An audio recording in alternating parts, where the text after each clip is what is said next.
There's a black Toyota Camry. You're parked out here on the south end? Yeah. Check to see if he's parked in the safe space. If he's not, come in and let them know, and then show them where they can park at the end of our building here. Okay, what kind of car? Black Toyota Camry. There we go. Okay? Too tight. Now it looks good. So if it feels too tight, it's probably good. Okay? So I'm going to streamline you through this real quick. So we're going to start at 15. This goes to 127, okay, in increments of 1. So we have 3 levels. We have connection, perception, and working level, okay? Connection is when you see the twitch, but he's completely unfazed by it, right? So if he's like staring at a dog and you see this, he feels it, but he doesn't care about it, okay? Perception is going to be when he feels it and you can kind of see him kind of looking around. And working level is when he feels it and he goes, whoa, what was that? Okay, and we want to be fine. We want to operate at that working level. Okay, so I'm at 15 here. We're going to look at, what's his name again? Frank. Frank. Okay, I was going to say Hank. So I was close. All right, so we're looking at Frank and I'm at 15 and tap, tap, tap. So you see that, right? That's probably perception. Okay, so I'm going to go to 20 here. Tap, tap. Tap, so you can see the twitching, right? Still perception. Yep. 25. Tap, tap, tap, tap. Right. Oh, you can see it in his body. Mm-hmm. 30. This is still all perception. Okay. Tap, tap, tap. 35, and this is normal. Tap. We're just finding tap, range now. tap. 4. Now he's even yawning. Look at that, man. That's disrespect. Yeah. 40. Tap. Tap. Oh, we're getting there. Tap. Okay, so yeah, we're getting there, so that's good. Bigger response. 45. Tap. Tap. Tap. A little bit there. 50. Tap. Tap. Right there. All right, there it is. Hey, buddy. You see that? 50 is The working level. the working level. So Okay. when you said, oh, he's starting to feel it there, right? Because you start to see a bigger movement, but I want a little bit more. The reason for this is if you operate at connection or perception level, you're not going to get anywhere. Okay? Because, and it all depends on the environment. Right now, we're in a very controlled environment, a few distractions here, 50. Yeah. When you're outside, it could be 80.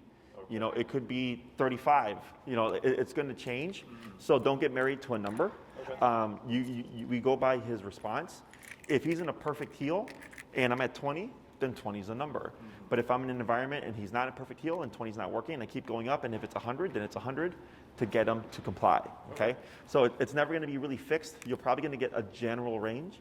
You might learn like, oh, when there's nothing going on, it's about 50, and then when there's stuff going on, it's like 85-ish.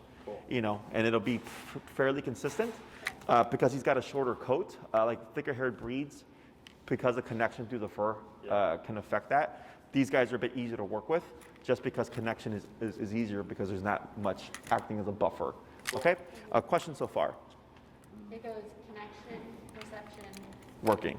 Yep. And I'm going to send you some videos because I just breezed you through that. Yeah. That's going to explain it more in depth. Cool. Okay? And if you don't get anything from me, just shoot me a message. Okay. Okay? So you're going first? Sure. Brave man. All right. So we train dogs to heel on the left. Is that okay? Sure. All right. So if you're right-handed, oh wait, no, you're left-handed, aren't you? Yeah. If I remember correctly? Yeah, look at that. Yeah, I remember. You're taller than I remember, but I remembered you were left-handed. So if you'd like, you can have a seat, and then Dan, I'm going to coach you through this. All right. So what we're going to do is go ahead and stand still there and just hold Frank in place. Okay. So I'm going to just demonstrate this for you, and then I'll coach you through it. There we go. All right. So we want Frank to walk here. Okay. Your visual is going to be his right shoulder next to your left leg. Okay.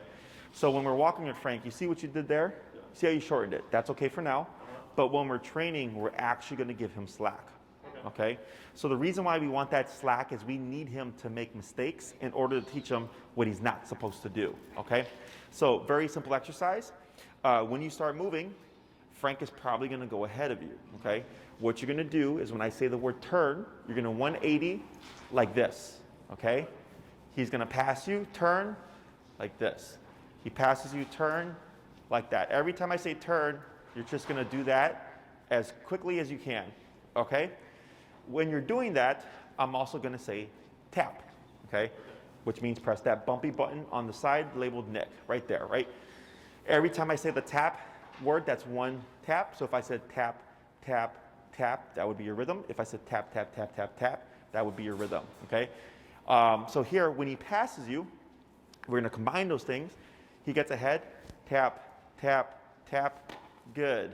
He gets ahead of you, turn, tap, tap, tap, good. Turn, tap, tap, tap, tap, good, okay? I'm gonna keep repeating that process. The next thing that might happen is he might go to your right side. So as you're walking, if Frank goes to your right side, you're gonna tap and pull to your left simultaneously, but keep moving, okay? Once Frank flushes over, you relax, you stop tapping, okay? There's gonna be a few other things, but those are the most common. Now for your leash, let me show you how to hold it to secure him. Okay. I saw this video. And would you put a phone for me here?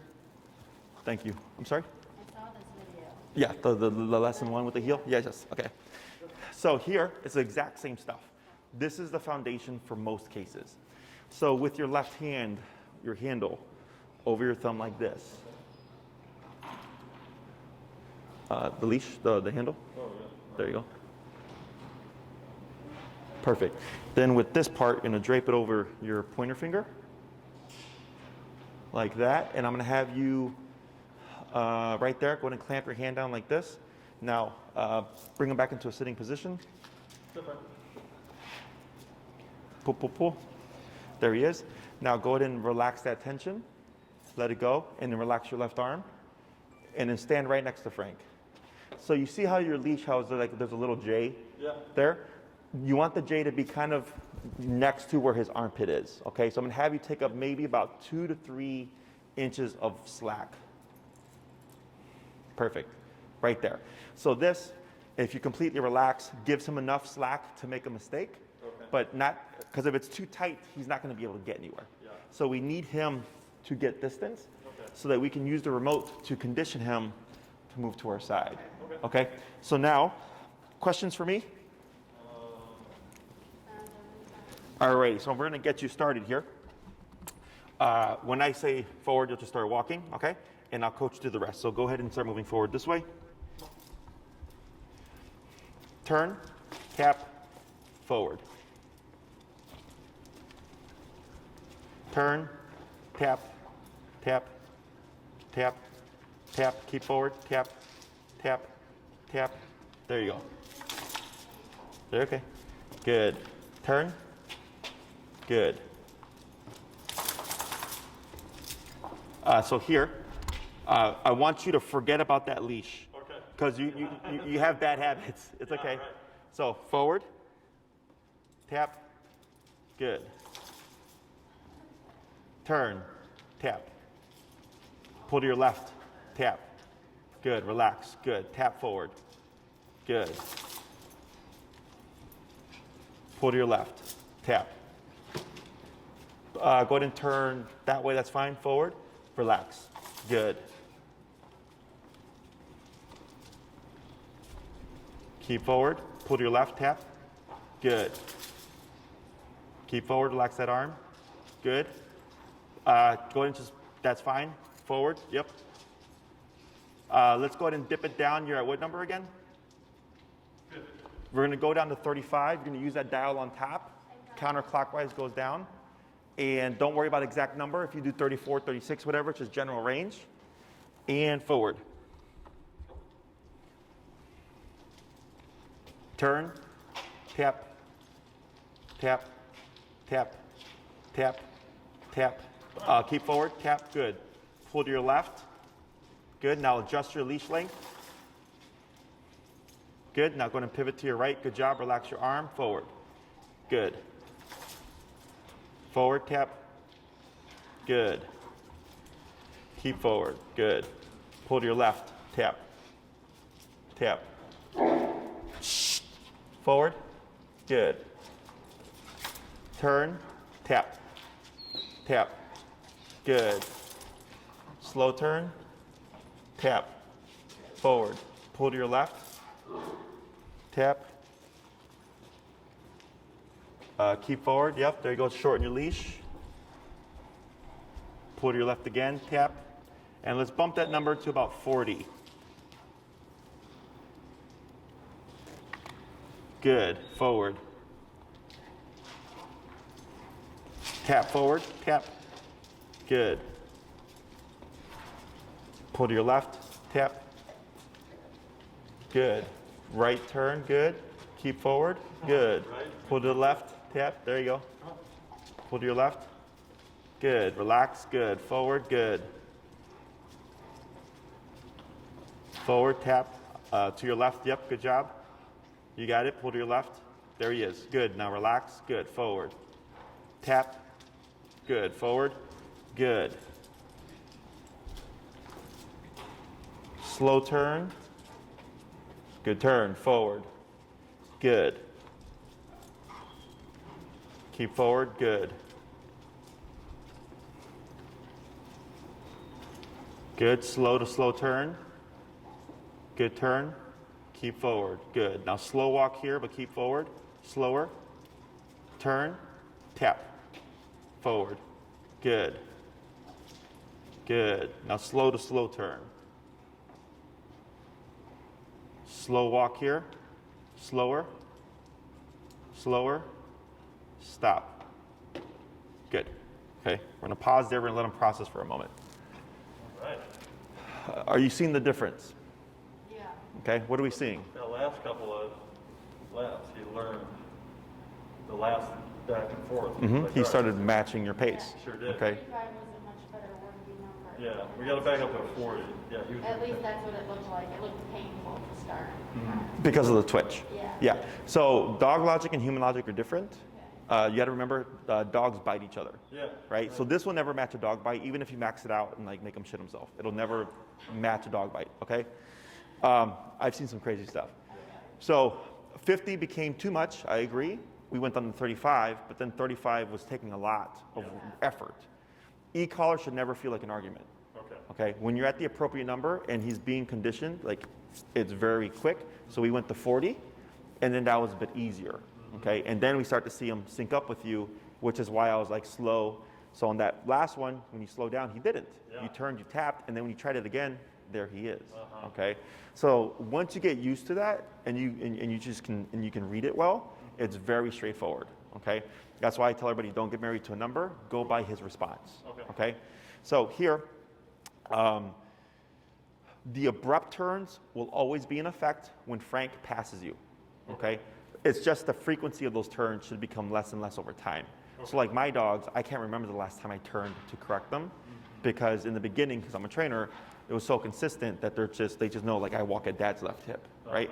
So for this guy in the beginning, expect that it's going to be a lot. But once we hit that appropriate number and he learns, because it's simple. Yeah. Walk right here. Yeah. Right. How hard is that, right? It's just a matter of, does he respect the behavior enough to do it? And that's where that comes into play. Okay, so like for instance, going to speed limit. You drive, right? I think I said this, like most people speed on the expressway and there's no cops around. But like let's say like a speeding ticket is $100 or whatever, right? But let's say they said speeding tickets are $5,000. You're gonna speed? No, right? Because the consequence is too much. Same thing for this guy. You're gonna pass me, right? I just keep playing with that number, but I'm not gonna just go to 127. I'm incrementally, 15, 20, 25, 30, 35, 40. Oh, there you are. And if I keep hitting 40 on a consistent basis every time I walk them to get them to be perfect, what does that tell me? That 40 is his working 40 is his working number, because that's where you consistently go, right? So every walk you would go on, you're going to reset at 15. You're going to find that working number first. Then you're going to start your walk. And like what you'll notice is in the beginning, he's going to be a little wonky, and you're going to play with the number. And at the end of every walk, look at your number and go, man, every time I hit 45, he's perfect. Cool. So if 20 out of 20 walks are perfect at 45, then that tells me 45 is the number that he's most likely going to operate at. So then I just start my walks at 45 as opposed to 15 now. Does that make sense? Yeah. So it's kind of like you're just doing the research in the beginning. Yeah. Then once we learn things about him, we just start going to those numbers. Okay? To start, you would recommend, like, in any new situation we're about to bring him, we should find that working number before we enter. Like, if we go to the dog park, you had said the working number might be different than if we're just going on a walk. Correct. So Right. continue to do that. Like, understanding which level is appropriate for the situation. Correct. So then you'll, like after 20 visits to the dog park, you'll say, oh, it's 65. Yeah. So the next time you go to the dog park, 65. Cool. Okay? So, because if you keep doing gradual increase from 15 to whatever, he's going to take that first chunk of the walk or the first chunk at the dog park to just be a prick until you end up at 45, 65, or whatever the number is. Okay? So, the way that people tend to teach the heel is when the dog gets ahead of them, they'll just like kind of yank them back, and they'll say like no, like don't pull me or whatever, and then they'll say heel when the dog's next to them. It's too complicated of an idea. They don't understand that. So what we do here is we give them enough leash to make the mistake of getting ahead, and it's what I call the correct and redirect. So when Frank was getting ahead of you, you would simply just turn the opposite way, start remoting, and now this is annoying him. So if he's like, I don't like this, he turns around, oh, dad's going that way, he catches up, it disappears, right? Then he sped up again, turn, oh crap, that thing is back again. What's going on? Oh, now dad's going that way. So you're correcting him by going, hey bud, not that way. And you're redirecting him by going the opposite way. And that's how he starts to learn. Like every time I pass dad, this goes off. But if I'm right next to him, nothing happens. And it starts to condition him that when he feels the remote, it means to come to that hip. Does that make sense? Okay? So here, dogs are physical animals. Like people will do treats, like dogs don't give each other treats, or they don't give each other CBD or anything like that. So here, we're using his language, which is why this is so quick. Like every single video, every single client that I have, by the end of the first class, the dog is doing this behavior, okay? Other methods are not, like you get nowhere near this. You can do this for 2 years using food. You'll never get this level of obedience because that's not how they learn, okay? So that's why I tell everybody, do e-collar, it's the easiest thing, and plus you get off-leash control, okay? So questions so far? No. So we're gonna do another little run, kind of back and forth and stuff, and then we'll see how he does, and then we'll pass off, okay? So whenever you're ready, go ahead and move forward. Pull to your left, tap, good. Pull to your left, good. Now slow turn to your right, good turn. Yeah, keep forward, good. Turn. Oh, so were you tapping there? Oh, I was, yeah. Okay, so Just turn. so turn and tap, right? Yeah. Good. Now forward, good. Pull to your left, good. Now relax, good. Now slow turn to your right, good. Yeah, go keep going. Forward, that's okay, good. Good, just keep forward. Yeah, go ahead and slow here. Now turn. Good, now pick up your pace. Pull to your left. Good, now relax. Good, keep forward, tap forward. Good. Keep forward. Good. This nibbling at your hand is just frustration. Good, now slow turn. Because he's trying to process why it's happening. Keep forward. Good. Pull to your left. Good. Relax. Good. Keep straight. Keep power through them. Power through them. Good. Now, when you do your slow turn here, you're going to keep it at the pace you're doing right now, okay? Good turn. Now go ahead and pick up your pace. Now slow walk. Good. Now keep your pace and turn. Good turn. Pull to your left. Tap. Good. Relax. Keep forward. Power through. Good. Now slow to slow turn. Good turn. Now slow walk. Keep forward. Stop. Okay. So here, because that was more of an abrupt stop. Yeah. Okay. Now that's technically an unfair move, but I'm trying to, because if he's really focused, he can do that. Okay, so right now you're probably like at 70% of his focus right now. Go ahead and take one step forward so you're next to him. Good. Now go ahead and just take 3 steps forward. 1, 2, 3. Right? So he stops with you, but he's still getting ahead. Yeah. Take 1 big step forward. This is okay. 5 steps forward.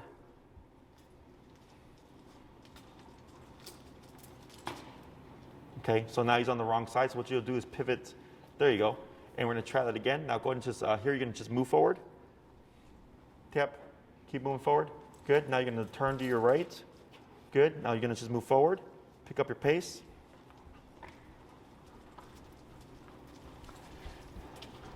And then you're gonna slow down a bit and then go to that turn. Good. And then forward a few steps. Now slow to a stop. Good. 3 steps. Good. So now you see the difference, right? So that last one that you did, when you would stop, he'd keep going just a little bit. Like he'd stop with you, it was kind of herky-jerky, right? So then we added a couple of corrections to tighten him up, and now he's actually at your hip. So here, you see how he's panting? Yeah. Do you know what that is? Nervousness, anxiety. Frustration. Right? He's actually relaxed, but he's venting stress. Okay. Okay, so this isn't anxious panting. Panting can be because of anxiety. This is because he's stressed about the remote and everything that's happening. It's making him think using that noggin. So this is him just venting out like, okay, what the hell just happened? What are the answers to this, right? And if you look at his face, kind of contemplative there. Yeah. Because he's literally processing everything that you just did right now. Okay. Okay, so that's why I take gaps when I do training to let the dog kind of let it seep in. Yeah. And then we start with little chunks at a time. And then each time it just gets progressively better because the dog's thinking about what just happened. Okay, so questions on this? No. Now he's shaking. What's over The shaking is a stress response. Okay, all this stuff is normal to see in the beginning. Okay, so bullies, because that's what you have here. Yeah. Confident people don't bully. There's no need to. I have nothing to prove, right? So this guy, he's not a secure dog. The fact that he's a Cane Corso does not, people usually think I have a Rottweiler, a German Shepherd, a Cane Corso, badass dog, and they can be chicken shit, Yeah. right? Because the size of the dog, how mean they could look does not matter.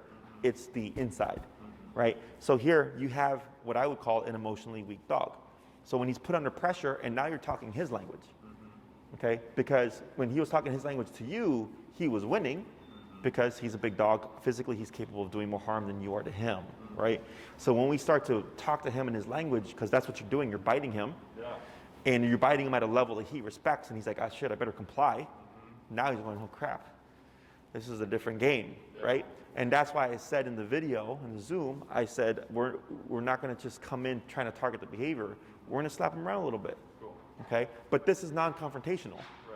Like you're spanking him, but it's not the same as like, Frank, stop, no, yank, right? Very confrontational, okay? But what he's learning is, crap, when I'm not being mindful of dad, if I'm not on that hip, 40 happens. I don't want that 40. I better respect that. I better respect dad's speed. I better follow his lead. I better pay attention to what he's doing and just keep myself right here next to him. That's how we can start building that respect factor. Okay? Does this make sense? Yeah. All right, so let's go ahead and give you a go. And we're going to dip down that number. We're going to go down to 30. And what if he like lunges at me? How do I turn this shit up? So if he lunges at you, we're going to run. Good luck. Okay? I don't make that much. No, that's a joke. All right. So the first thing is, have you ever, when walking with him, seen something like that happen? No. Okay. From what I've seen so far, I don't think that's going to happen. But I'm going to go ahead and just show you because it's better to know than to not know. And let's go ahead and rotate that collar, his prong collar, so it's more so, there you go, like that. Very good, okay? So here, you got the left hand, you got all that correct. Yep, drape it over your finger. And then when you clasp it, your hand should clasp, if you can, ideally over everything here, like that, okay? The reason why we do this, of course, is here, this locks the leash to your thumb. People tend to do this. This happens, or if you do this, you can break your fingers, okay? So here, if he should lunge at you, your first instinct should be always up and away, okay? Yes, now the problem, do you see the problem here? It's too long. It's too long, okay? So what we're gonna do is I'm gonna have you shorten it a bit more, just to until you get more relaxed. Go ahead and relax your arm. Cool, now go ahead and step next to him. And I'll have you go up more, and then to the side, okay? I'm gonna have you shorten it a little bit more. We're gonna shorten it about 3 to 4 inches, about right there, okay? So you're gonna have to work a little bit harder because he's not gonna have much wiggle room. Does that make sense? Yeah. So training-wise, obedience-wise, this is incorrect, but for the context of like, if this happens, that's what you want to do, okay? So I want you to think the closer you are to that clip here, right? The closer you are to the collar, the less you have to go up. So then if I do this and this, it's immediate, but if it's here, now I'm like this. But then he has the leash to go this way. Does that make sense? Yeah. Okay? So, and don't panic. I took him down last Saturday, so. So go ahead and relax that arm, and I'm going to coach you through this. All right? When you're ready, you're going to just move This is the bumpy one. Correct, the bumpy one. Yep. You're going to move towards the wall right here. Tap. Good. Now slow turn to your right. Good. And then pick up your pace. Good. Turn. Tap. Tap. Tap. Keep forward. Pull to your left. Good. Pull to your left. Good. Relax. Good. Slow turn to your right. Good. Relax your arm. Good. Forward. Turn. Tap. Tap. Good. Pull to your left. Good. You're fine. Good. Now relax. Good. Now slow turn to your right. Good turn. Now forward. Keep forward. Power through. Power through. Good job. Power through. Good job. Now slow turn. Good. Now pick up your pace.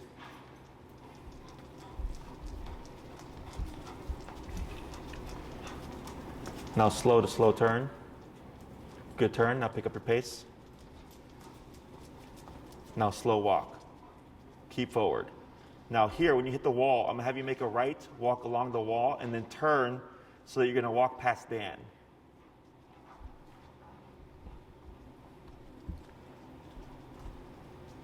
Good. Tap forward. Good. Keep straight. Keep straight here. Tap forward. Tap, tap, tap, tap, tap, tap. You got it. Good job. We're going to repeat that again, okay? Slow to slow turn. Pull to your left, tap, good. Now relax that arm, forward, good. Keep forward, good.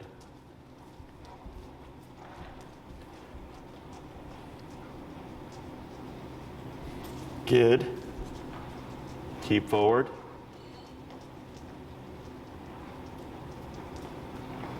Good. Saw how you thought about it though? Okay. And now slow to slow turn. Good turn. Go ahead and pick up your pace. And I'm going to have you bump your remote to about 34. It's 40 right now. Oh, it's at 40? Yeah. Oh, never mind. You're good. And then what you're going to do here is you're going to do the same thing, but you're going to turn and you're going to slowly walk and then stop right in front of where Dan is sitting. Turn, tap, tap. Good. Forward. Keep straight. Power through, power through. Careful. Now slow, slow turn. Okay, now slow walk, keep forward. Slow, slower. Not that slow. I'm just joking with you. Go ahead and stop. All right, I do this all day. I gotta fuck with people sometimes. Okay. Good. All right. So do you see how easily that transferred? Yes. Yeah. So when I work with couples, like I worked with one couple with this like little Bernedoodle, and the husband's like tall and the wife's like super petite or whatever, and she's like, "I'll do it first," and I'm like, "Good luck," right? The dog was just like janking her all over the place, right? So finally she trains the dog. The dog's walking well, and she switches. She's like, "Ha ha, have fun." I'm like, "You just did all the work." Yeah. Like it's not going to be a problem. Yeah. So because it's very simple, right? If you get ahead of me, you feel this, so then when he turns, she's like, hey, this is the exact same thing I just did with Dad. So that's why it transfers so quickly. So like, let's say you had like a dog walker come over and you're like, hey, you know, just do this and this at this number, boom, just transfers. The only way the dog won't listen is because they're not going high enough on the collar, okay? And this is how I can bridge the gap for like, I think I may have told you about my client with her 150-pound Great Dane, and she was like 90 pounds, right? I can compensate for her size with power. Yeah. I had a couple, they were like at least in their 60s, decided to get a German Shepherd. Yeah, right? I'm like, all right. So thankfully their dog was super sensitive. Okay. Their dog was, his 40, to that dog 14. It was super low, you know? So I was like, this is good because it makes it easier for the owners. But physically the dog could, you know, take them down and break a hip. But the e-collar helped compensate for that, okay? So questions so far about this? Okay. So should he have the e-collar on all the time? only when you need it. So as we progress, like for instance, let's say in the house, like maybe, you know, he's like barking for attention, right? And you want to stop that behavior, you could put the collar on him, okay? Now, ideally, you want to put the collar prior to the behavior. Okay. So like, let's say 5 to 7 o'clock, like he likes to bark at the storm. All right. 4:30, he's got the collar on. Don't wait for the storm to start before you put the collar on, because then he's going to make that association, okay? Now, some of the stuff in the home, sans the resource guarding, should start to go away, okay? Because what I see here, and when I talk about in the video, is an unregulated dog who's also unneutered, right? Those things matter. That Dane over there is unneutered. He likes to push things a lot. That bull terrier, that white one right there, he was unneutered, and man, he was he's deaf. He was unneutered. That dude was a little fucking tank, like 95, 100, nothing, right? And I told the owner, like, there was other issues that were testosterone related, and I said, neuter this guy. It's gonna make your life easier. He is a complete 180. Okay. Now, neutering doesn't fix everything. Neutering does not overlap with aggression. It helps testosterone-based behaviors, okay? So since Harley still has his boys, he is more stubborn to correct because he's just got that drive, you know? He was the same way. As soon as we took that out the picture, he's super easy, he's still a prick, okay? So that's, I'm not sure if we talked about that, if that's something you're considering for this guy. Yeah, it's coming up. I mean, we were looking into it, and we found like a bunch of stuff that's like dogs this size, you should wait until about a year, so that, you know, We're certainly going to get it done. It's just a matter of when. Yes. So in my experience, and at the end of the day, your dog, your rules, shit doesn't matter. Okay. Like there's rescues on in Texas that will neuter dogs or spay dogs as soon as they're 3 to 5 pounds. Wow. Great Danes and all that stuff included, right? And I've seen them get just as big and stuff. So, and when it comes to the science, I don't feel like there's enough consistency. Like, because I've heard it, when you get a Great Dane, wait till they're 2 years, or wait for this, or wait for that. But what ends up happening is the dogs end up developing more behavioral issues in response to not being neutered than they do like the benefits of being neutered. Does that make sense? Or not, or yeah, exactly. So, so good that it's on the to-do list. Because the other thing is, they may say like, oh, he's not going to get as big. Well, think to yourself. Yeah, we don't care about We don't care about his size. Yeah. We want to make sure his joints are healthy, which is, I think, why. Yeah, and I've heard that too. If you want to err on the side of safety, I don't mind. I don't care. But you know, I've had people ignore that, and their dogs are just fine. You know, so yeah, and that's how it is all over the dog world. Like there was a whole food thing, like, oh, grain-free food causes heart disease. And I'm like, well, fucking McDonald's gives people food poisoning from time to time, but they're dishing out millions of burgers. So if you're making all these bags of food, I'm sorry, if, you know, the percentage of the dogs that actually got the heart disease was super low, considering the test subjects in conjunction to like their actual, like how many dogs eat that diet. Does that make sense? But the way it was written makes it seem like, holy crap, like they're all getting it, right? So that's the other thing you want to take into consideration as well.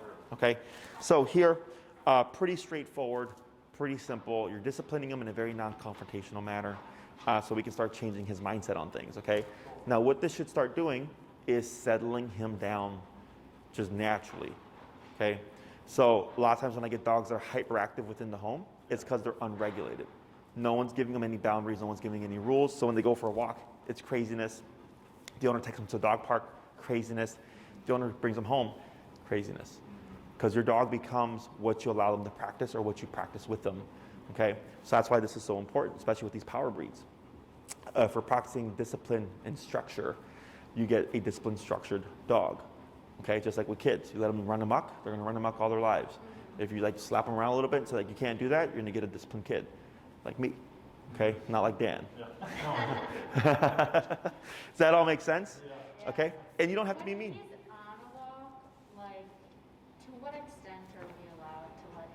be a dog? Go sniff the tree, Yeah, yeah. exactly. Sure. I do 80% work to 20% play. Okay. Okay, so like if it's an hour-long walk, 45 minutes, 50 minutes, structured heel, Okay. 10 to 15 minutes, do what you want to do. Okay. Okay? And you can always still put rules on that. Yeah. Right? So like my client earlier was like, if my dog's on break and he starts to like bark at a dog, can I correct that? Or does he have to be in heel? I'm like, yeah, absolutely. Because barking at a dog is unacceptable in any sense. Okay?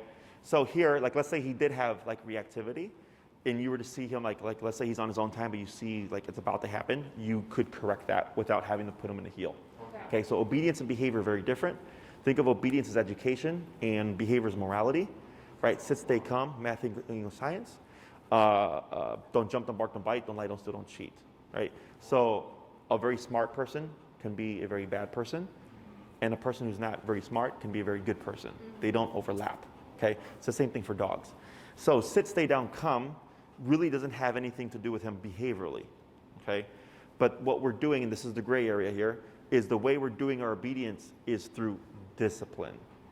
And the discipline is what's affecting his behavior, not the fact that he's learning how to walk on a leash. Does that make sense? Yeah.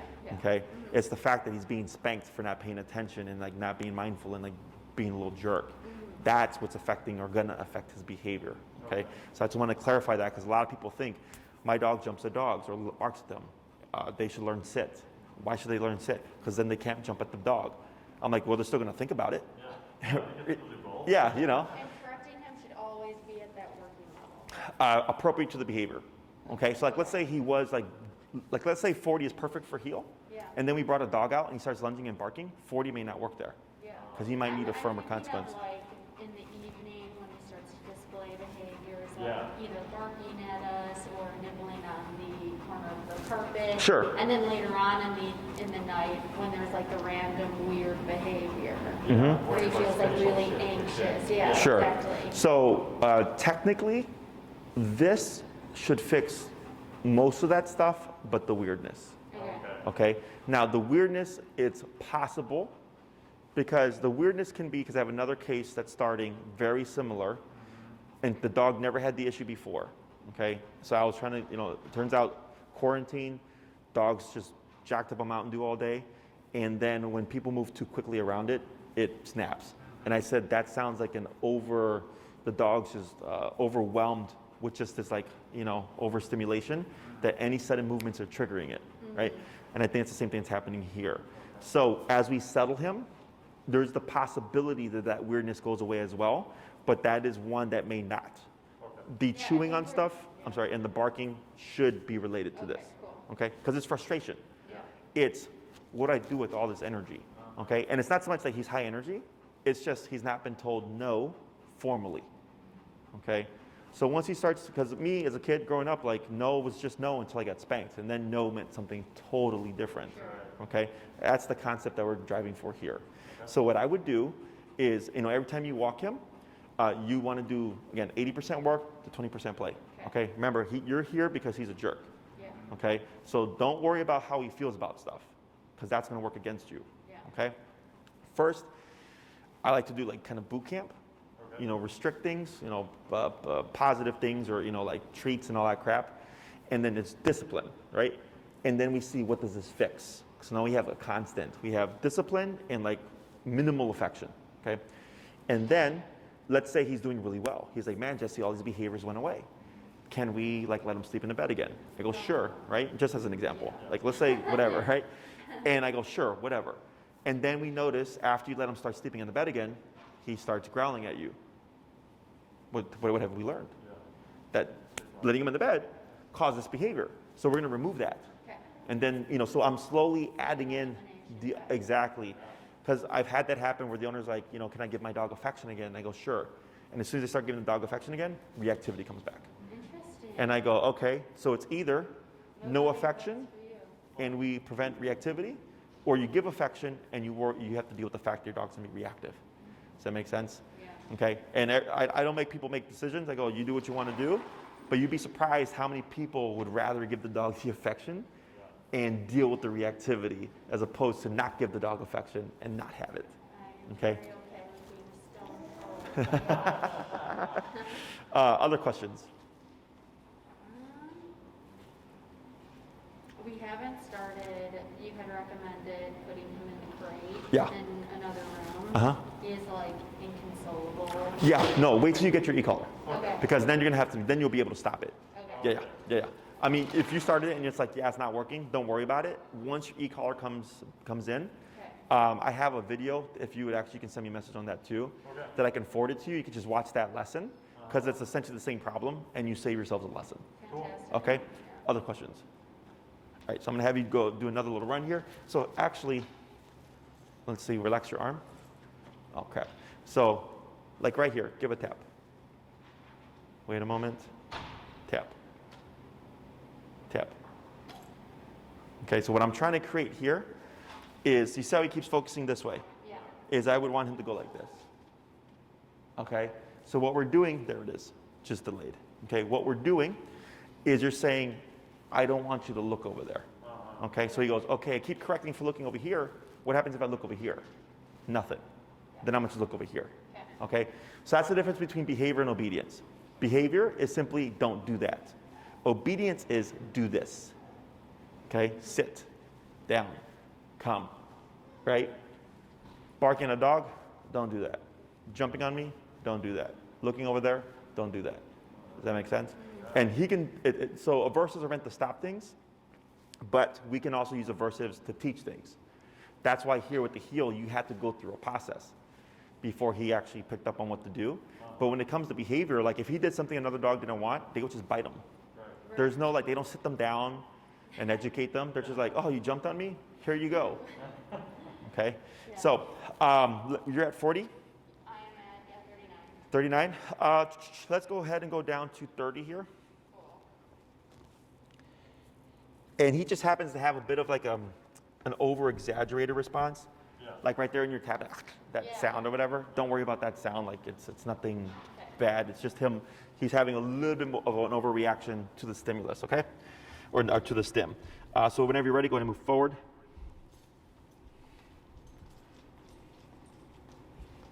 All that drooling from anxiety, that's definitely anxiety based. And then slow turn. Good turn. Going to pick up your pace. Turn, tap. Good. Pull to your left, tap. Good. Now relax. Good. Slow turn. Good. Forward. Now slow walk, but keep forward. Yeah, keep forward. Power through. Bump, bump, bump. There you go. Just there you go. Now slow. Turn. Now relax. Good. Now slower. Tap. Keep forward. Tap. Good. Now slower. Slow to stop. That's fine. So right there, he tried to pull towards Dan, and you're at 30. And on 2 taps, 30 actually got him to disengage. Yeah. But earlier you had to be at 40, and you had to do a lot more work. So here, this is what I was talking about earlier. Every time you stop, he's processing everything. So the brain can become more receptive to a lower number. Okay? Now, be mindful though, because this happens a lot with people, because they feel bad about the higher number, is when they can get their dog to listen like at 15, and like let's say they have a really good walk at 15, they're like, great, 15's the number now. Yeah. And then the dog goes back to not listening again. Okay, because the dog's going like, oh crap, I used to have 80, but now it's 15. Sure, I'm not gonna listen to this. Okay, so again, just adapting to what he's giving you. Not permanent. Exactly, and I have my 3 kind of correction or 3 tap rule. If he doesn't respond by that 3rd tap, I bump it. Okay. Okay, if we apply it to your walking, so my 3 correction rule, every time you turn and tap, that is 1 correction. Okay, so 1 turn and tap, then the 2nd one, and then the 3rd one. And if he's still trying to pass you, you bump your number. So 40 to 45, turn tap, turn tap, turn tap, 50, turn tap, turn tap, turn tap, 55, right? Every 3 corrections you do, you bump it 5 levels, and then once you hit like 75, all of a sudden, there he is, and now you're walking for 20 minutes nonstop. Okay, so every time he passes you, it's just an immediate turn with the remote. That is 1 correction. Okay, and you'll see once it seeps in, he's just going to lock in. He's not going to try to forge. So right now, you did a turn and you corrected him, and I don't know if you saw immediately he started going forward, and you turned again, but then he did kind of attach to you. So I go, okay, cool. So if you do 2 corrections and he locks in, and you walk for 30 minutes nonstop, and he's perfect, then you can reset your count because you've gone 30 minutes. But if it's consistently within a short time frame you're turning, you're going to want to start bumping or you're going to be going back and forth forever. Okay? Go ahead and move forward.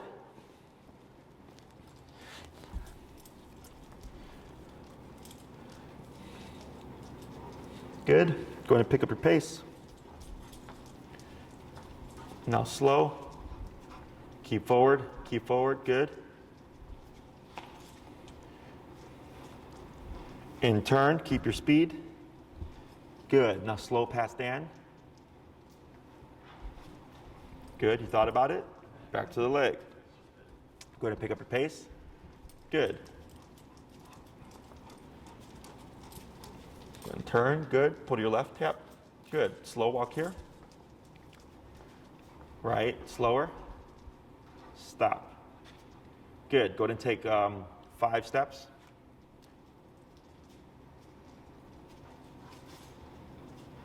Good. Right. Now, do you see him doing this now? So go ahead and pivot so you're turning the same, you're facing the same direction. Do you know why he's doing that? No. Because you keep turning to the right. Does that keep turning to the right? So he's trying to anticipate. Exactly. before you get- Because when you stopped, he went like this, right? He stopped, he started cutting in front of you. Yeah. Because he's thinking, you're going to do this. So he's already picking up on the pattern. This is fine, this is good. Okay. Because whenever dogs start doing that stuff, it means whatever it is we're doing means something. Okay? Because you only worry about stuff that's important, right? Bills, making sure you got a job, paying paying for your food and all that stuff. Same thing for this guy. If he's like, holy crap, every time I leave that leg, remote happens. It's a very important leg there. You're gonna start seeing him kind of overcompensate. Okay? This stuff will start to go away because he's never had this before. So he's gonna be very on edge. But then as you expose him, that's why this is so important that you walk him every day, at least 3 times a day, 20 minutes apiece, you'll be golden. The more you expose them to this, the more normalized it becomes. Okay, so in the beginning, because no one likes discipline, right? You're gonna get shaking, you're gonna get salivating, you're gonna get anxiety, you're gonna get a stressed out dog. But when you walk him, you're alleviating stress through walking. So he's only building stress through the remote. So you're kind of balancing it out. That's why the heel is such an important command. It allows me to do discipline on a regular basis because you walk your dog, every day. Also alleviates stress that we're building due to response to the e-collar. Okay, and then just turning that brain off, getting him to focus, dialing on all right, this leg is very important. Everything else does not matter. Okay, so when you walk him, whether it's going to be like a 5-minute walk or anything, my suggestion is you use your e-collar. Okay, because trust me, you're going to go out one day without it, and then it's just going to be a shit show, and it creates inconsistency. Okay, dogs thrive with consistency. There's no such thing as too much because you're only tapping him when he gets out of line. Okay, so like your next walk should progressively get easier. You're like, hey man, I haven't had to tap him nearly as much as at Jesse's facility because he's starting to get the concept. Okay, and the more time goes between that, the more he starts to learn. Like, oh crap, if I'm just here, I'm good. Nothing's gonna happen. Okay, questions? When we're trying to instill like obedient behavior, we usually get together with dogs in our neighborhood, for like a big dog play date. Should we refrain from doing that, or should we keep his e-collar on You can keep the e-collar on, just don't use it while he's playing? while he's playing. Okay. So Even if it he's balances doing out. a negative behavior, like barking at another dog or trying to help them. For now, I would ignore it. Okay. Okay, because I don't want you to incite something. Because, like let's say he's barking at a dog and the dog is barking back at him. Now we have a moment of tension, and you remote him. He may perceive it as a bite or a nip, and it may escalate. Yeah, so we want a good week of this so he gets familiar with it before we start tackling those behaviors. If he was a smaller dog or whatever, I would say like whatever, go ahead for it, go ahead with it. But since he's such a powerful dog, I would opt to just lay off of it if it's not been a problem. Okay, and then after next week, we'll see how this affects him because you might find some of that stuff goes away too, because that's just again unchecked behavior. Okay, and if it doesn't, no big deal. We'll review how we correct that and then keep that tone down. Okay, so your homework for this week is simply going to be this exercise. Okay. Every time you walk him, you're going to go out. What I suggest is give him the potty break first. Pee, poop, get that out the way. Then you're going to find your working number, and then you're going to begin your walk. Okay.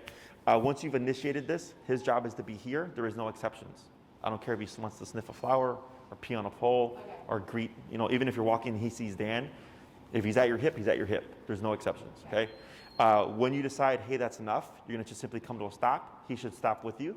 Whether or not he sits doesn't matter to me at the moment. And you're gonna cue I use the word break. Break means your job is done. Okay, so break, and then he can pee, poop, roll on the ground. He can say hi to you or whatever. And then once you're ready, you would just start walking, tap, bring him back to your side, and now everything is initiated again. So you're not gonna say heel this week, okay? The remote is what's gonna trigger this. Okay, the moment you start walking and you tap him, he's gonna think, oh shit, it's like Jesse's. Boom, it's gonna be right there. He doesn't need the word. The humans need the word, okay? So the only word you're gonna use is that word break to define now you're off the clock, and then he can do what he wants, okay? In most cases, let's say you walk away from home, on the return home, if the dog knows the path, you're gonna see him start forging. Because he's thinking, hey, we're going home, this exercise sucks, I wanna get back, right? Yeah. So what I suggest is you spend 5 minutes walking away from home, give yourself 15 minutes to come back home. Okay. So despite whether or not he's stressed or whatever, he still has to adhere to that hip. There's, again, no exceptions. So if he's super stressed out and he's like, I really want to go home, too bad. Yeah. So if you weren't being a jerk, we wouldn't be here, okay? I use that to my advantage, and eventually you'll see you can leave and come back, no problem. Then you start venturing off and just doing, random walks in new environments and stuff to start proofing and exposing them to new stimuli to make your obedience more reliable. Your obedience is only as good as the environments you practice in. So if you always practice the same route every day, he's gonna be great on the same route. And then one day you decide, let's try it this way, it'll be terrible. Yeah. Okay, so once you feel like he's pretty good, start branching out, whatever, going to new places, okay? Other questions? About the affection thing, so Mm-hmm. what do we do? Just ignore him. Just ignore them all Yeah. the time? Yeah. Forever? It's gonna be harder for Dan. I know. 2 weeks. Okay. We're gonna do it for 2 weeks, okay? Okay. We're gonna just, and so like, let's say he, he might start being a little bit more pushy because he's like, hey, pay attention to me now, right? I know earlier I said, if there's a time frame when you know he's gonna be like demanding, you'd call around prior. Obviously, you're not gonna know how to predict this, right? Is if you see him get a little antsy, feel free to just grab that collar and smack it on him. Okay.